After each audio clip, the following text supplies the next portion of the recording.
Hi, and welcome back to part 2 of our double episode about the strike wave in the US during the Vietnam War.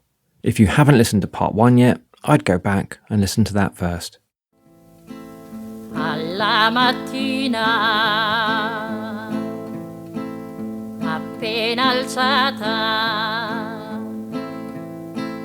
oh bella ciao, bella ciao, bella ciao, ciao, ciao, alla mattina. Before we get onto the main episodes, we thought it was worth making a bit of an announcement because this is our 100th episode, which seems like quite a milestone, and one that is only possible because of support from you, our listeners, on Patreon. We don't have wealthy backers or get funding from any political party or government or corporation or anything like that. All of our work is funded by you. In return, patrons get exclusive early access to podcast episodes without ads, bonus episodes every month, free and discounted merchandise, and other content. As we're recording this, we've got just under 900 patrons. If we could get up to 1,200 patrons, this would really help us cover our costs, make our project sustainable for the long term, and help us fund production of more regular episodes. So if you can, please consider joining our community and keeping people's history alive in these trying times. Learn more and sign up at patreon.com/workingclasshistory, link in the show notes. Fall in love with low prices, all in the Kroger app. Get fresh seasonal produce, lean, juicy meats, and all the best prices on all your grocery needs. We have deals on everything from fish in the seafood department to meat and cheese at the deli. Shop these deals at your local Kroger, less than 5 miles away. Or tap the screen now to download the Kroger app to save big today. Kroger, fresh for everyone. Prices and product availability subject to change. Restrictions apply. See site for details. We left off last time about to talk about the mass strike of US postal workers. In the US, posties work for the United States Postal Service, USPS, and are employees of the federal government, and so they were and still are banned from striking. Despite a congressional commission recommending postal workers be given the right to collective bargaining in 1968, Congress itself rejected it. Postal workers got no pay increase at all from 1967 to 1969, while their union did nothing about it. This meant that, counting inflation, they had real pay cuts of 19.5% over this time period. In early 1970, they were eventually offered an increase of just 5.4%. Union members called for a ballot for strike action, which officials succeeded in delaying, but ultimately couldn't prevent. A majority of workers voted to strike, and workers in New York City, without waiting for authorization from union officials, set up picket lines around post offices in the city. It was a wildcat strike, never supported by the unions. It was the largest strike of postal workers, and in fact, the largest strike of public employees that there had ever been.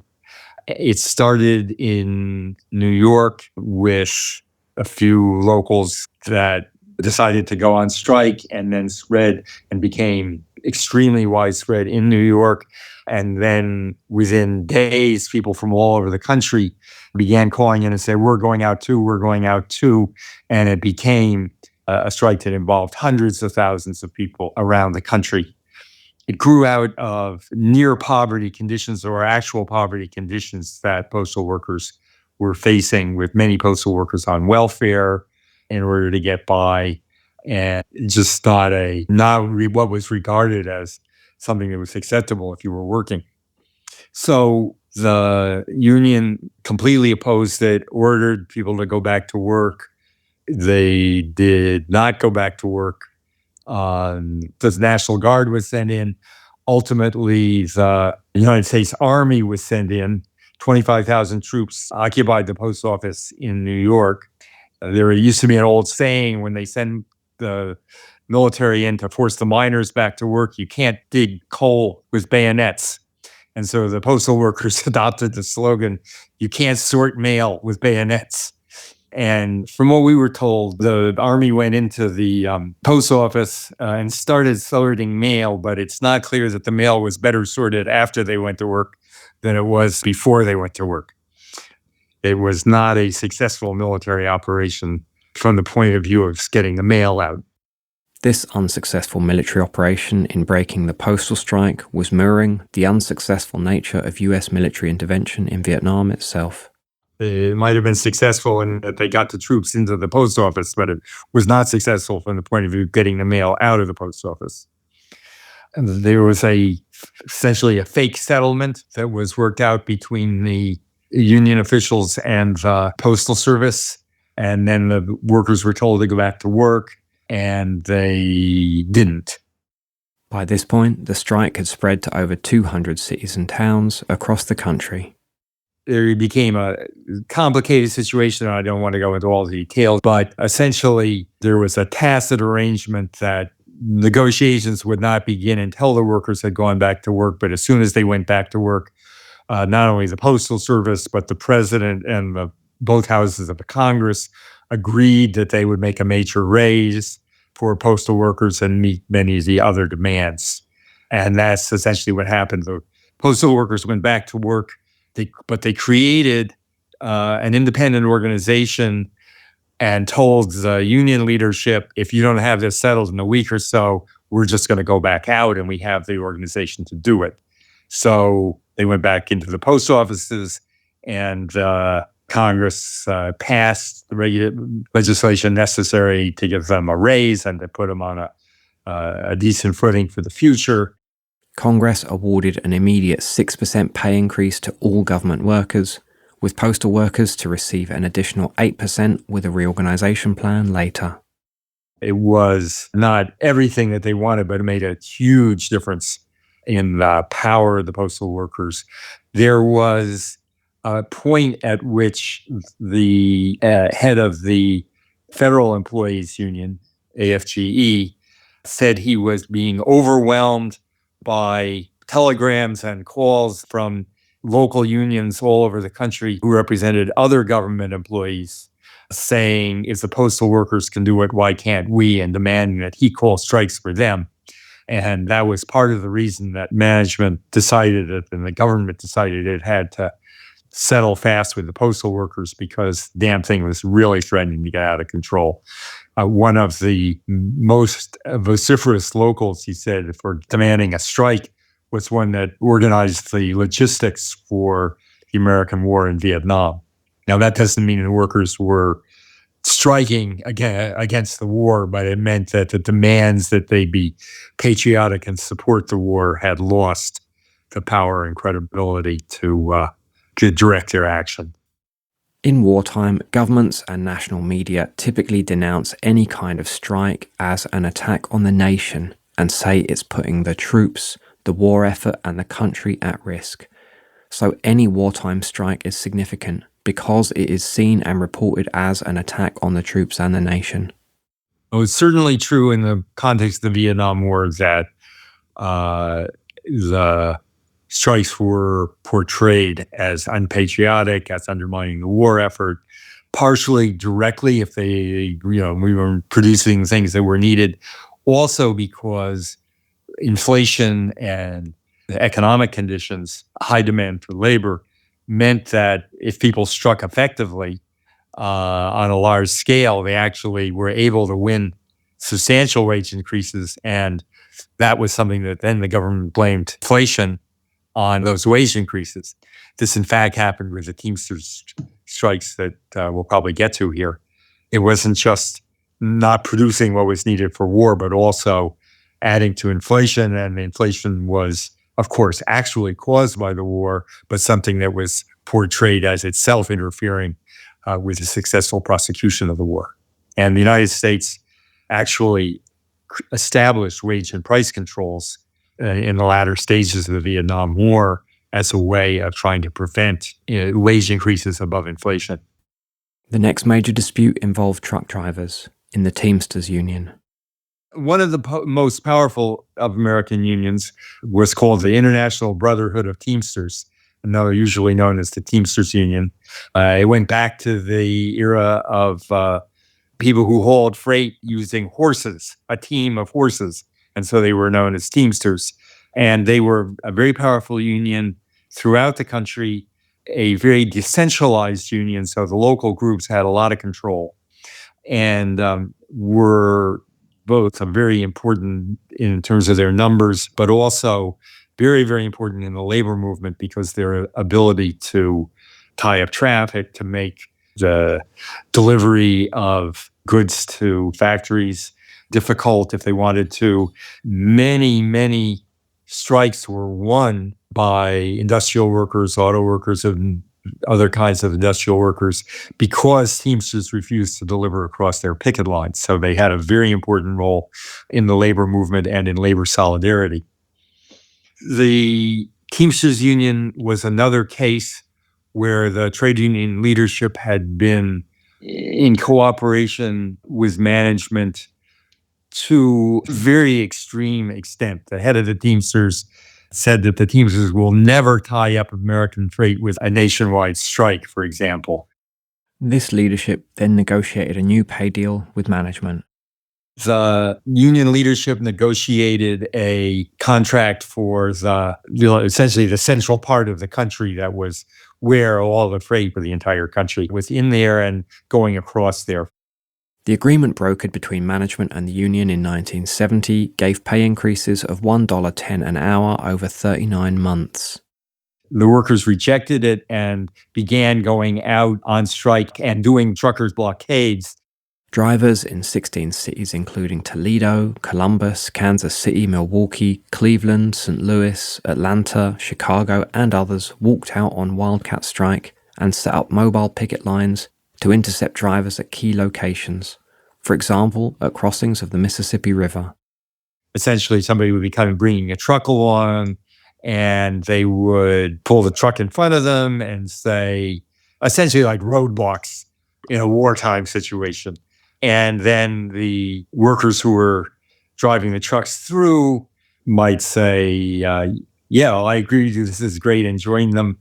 Or if they weren't courageous enough to do that, they might go back to their boss and say, oh, I can't go through there. They're threatening my life. I'll never see my wife and children again if you make me go through that trucker's blockade. It was not clear exactly what the balance of intimidation and support was, but it was predominantly support as far as you could tell. Still, there definitely was some violence.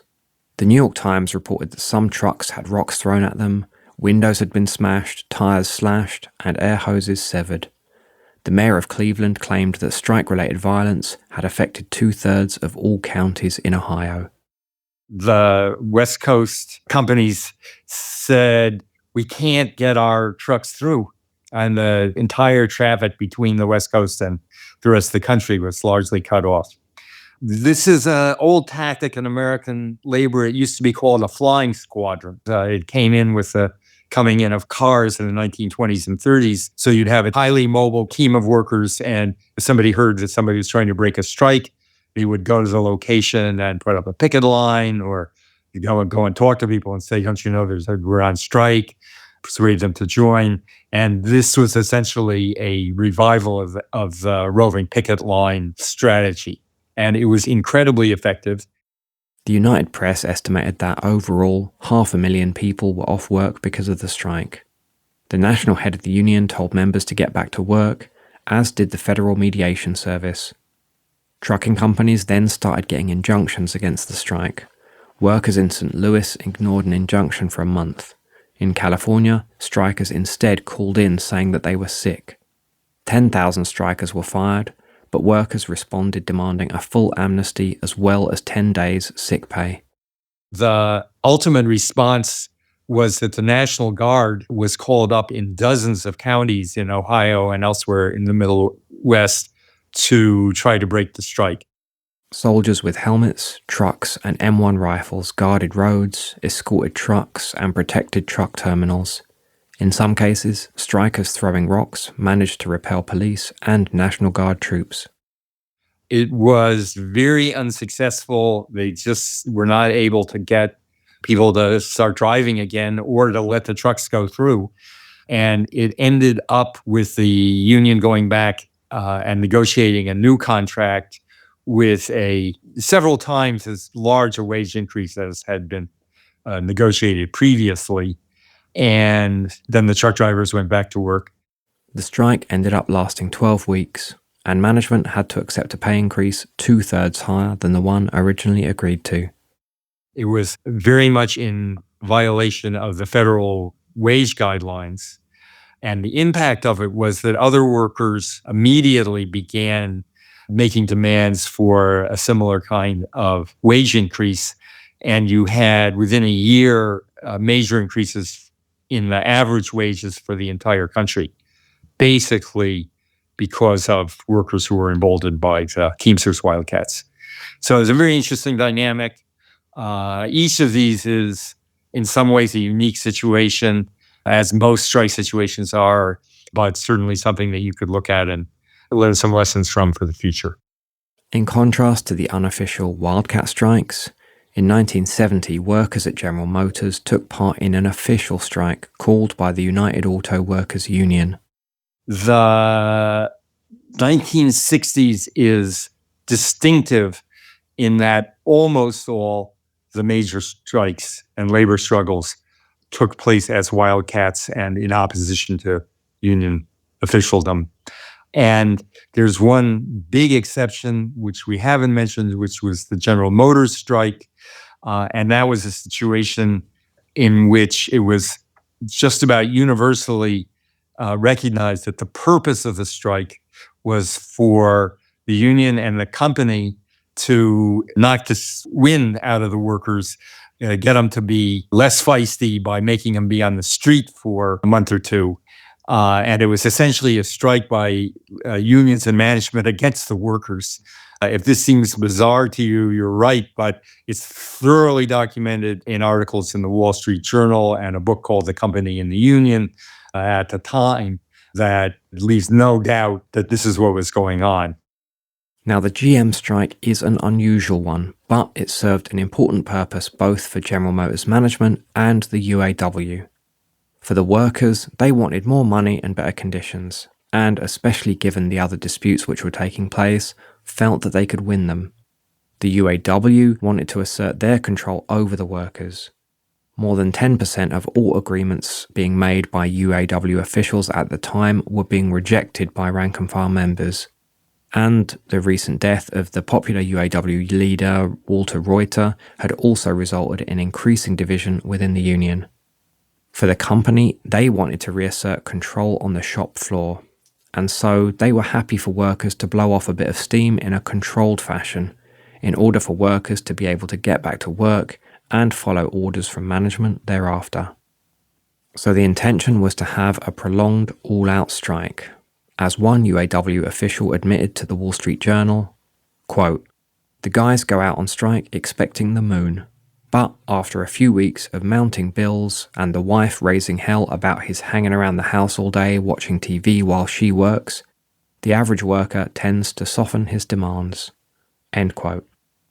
A strike would also unite different factions within the union behind their leadership against the common enemy, management.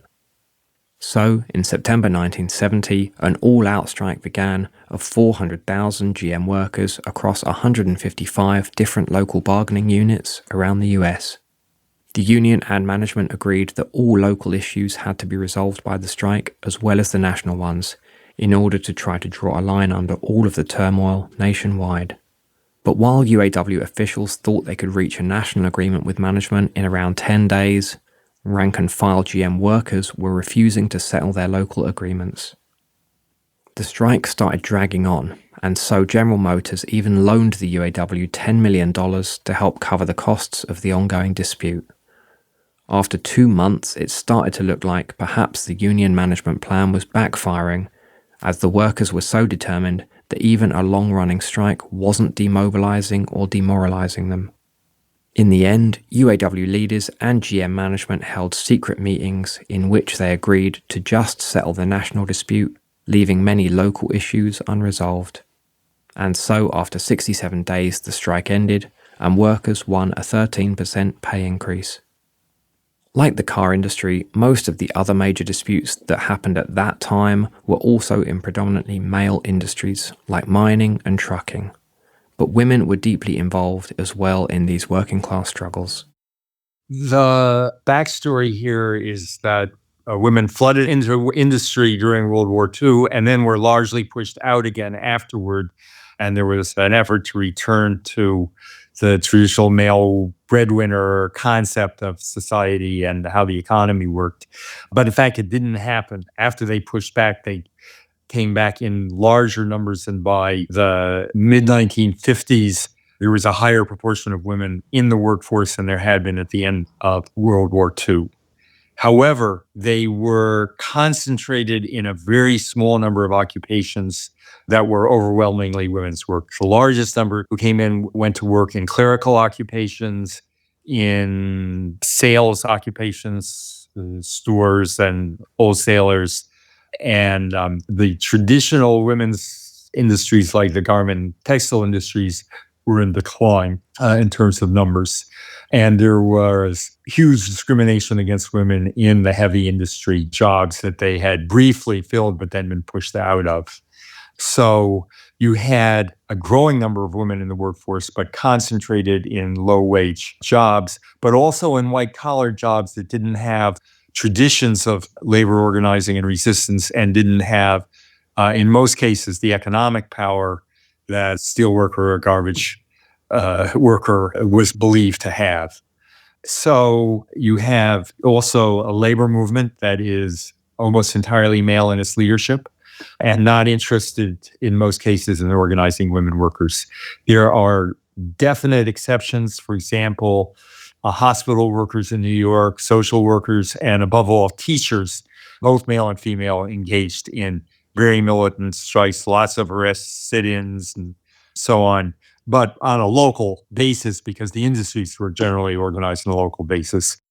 For example, in July 1970, following a one-day strike, 15,000 hospital workers in New York won pay increases of $30 a week or 25%, whichever was greater.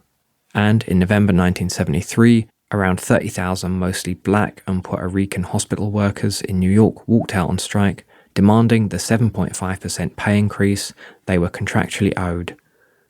Nixon's Cost of Living Council was trying to cap pay rises at 5.5%, and so they blocked the increase, even though the hospitals were happy to pay it. Strikers defied a federal injunction and hundreds of thousands of dollars in fines until, after 8 days, the government shifted and agreed for them to receive a 6% increase. Both struggles were important in the development of unions which persist today, like the Service Employees International Union, SEIU. The forerunner to the large organizations of public employees, service employees, and teachers that we know today are essentially the largest unions, the largest numbers of workers in the labor movement. But it didn't manifest itself by and large in large strikes. However, the largest protest in American history was conducted by women, what were at that time generally referred to as housewives, in the 1973 consumer meat boycott. I've talked about the inflation of that era, and the biggest piece of inflation was in food, or one of the biggest, and that was largely concentrated in very, very large increases in the cost of meat. The Nixon government had implemented price and wage controls, but he'd loosened them by this point, and Nixon had specifically stated that he didn't want price controls on food. Initially, the government advised people unhappy with the high cost of meat to instead eat fish, cheese, or just eat less. This, predictably, caused outrage. The idea of boycotting meat sprang up in 1,000 places. For example, one woman who got outraged about it just started calling random numbers in the phone book and asking people what they thought about the price of meat. And then when many of the women she talked to said, it's terrible, and my family won't talk to me because I can't feed them meat anymore, or whatever it was. Well, they held a meeting in a local bowling alley. This was in Staten Island, but the same thing was happening all over the country. No national organization, no call, no pre-existing network beyond a very local level.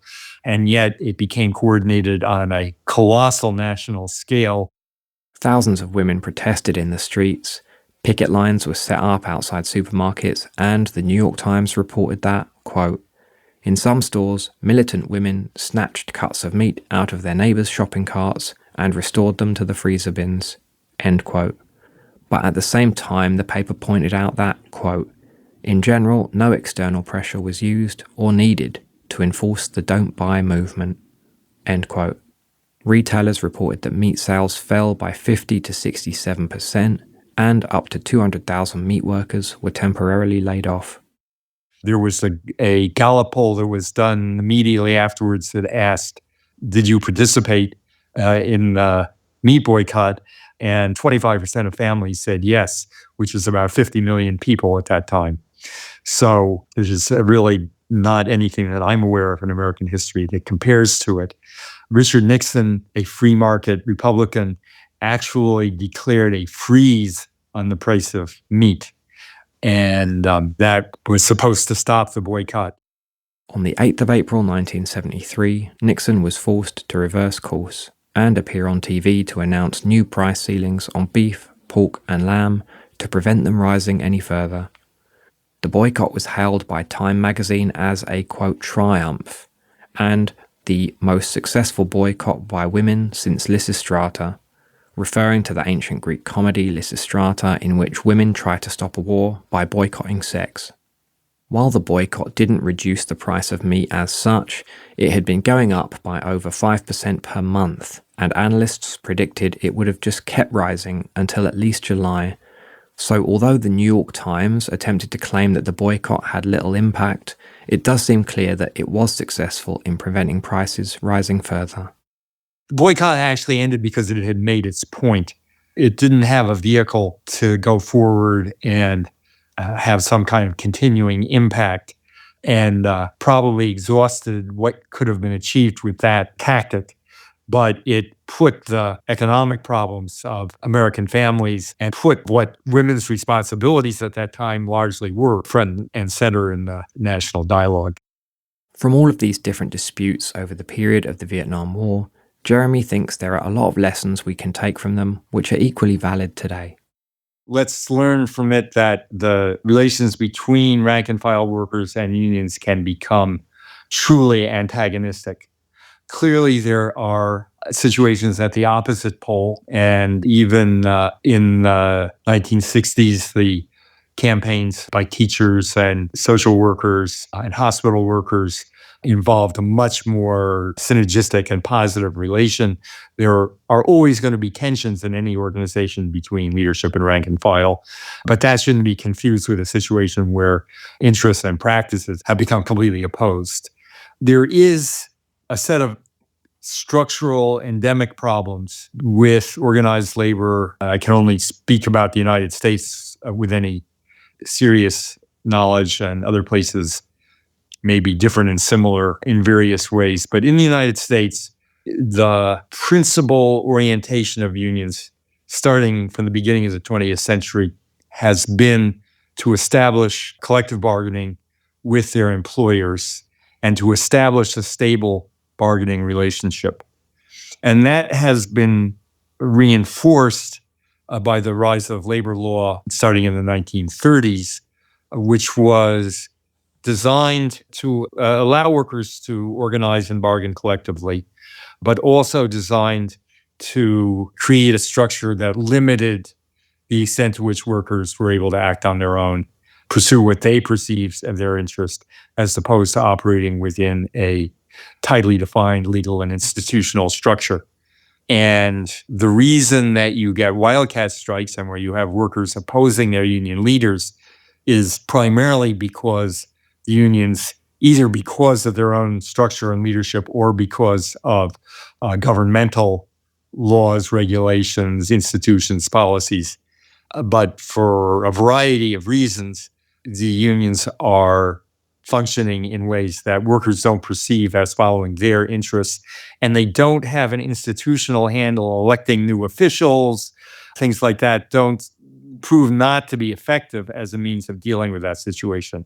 And when you get that kind of conflict of interest between workers and their concerns and the union leadership, officialdom, and institutional structure, then you get a situation where workers, they either have to suck it up and accept the status quo, or they find they have to organize themselves outside the union or quasi-outside, operate at one level of the union in order to oppose another level, make connections with workers elsewhere that are distinct from the ones that are mediated through the union officials, and find ways that they can utilize what they still have, which is a degree of power over production, and use those things to meet the needs that are not being met or are even being opposed by the union. So in order to truly be able to assert our own interests, workers have to have our own forms of organisation outside and beyond just the structures of union officialdom. This is still the case today. As for example, during the teacher strikes in West Virginia in 2018, union leaders agreed to a terrible deal without consulting members. But rank-and-file teachers had set up their own communication and organisation networks, on Facebook in this case, and so were able to collectively decide to continue the strike until they got an offer they were actually happy with. Some left groups often argue that these sorts of issues are just issues of leadership, and so by electing union leaders from their group, or from other left groups, you can ensure members are adequately represented.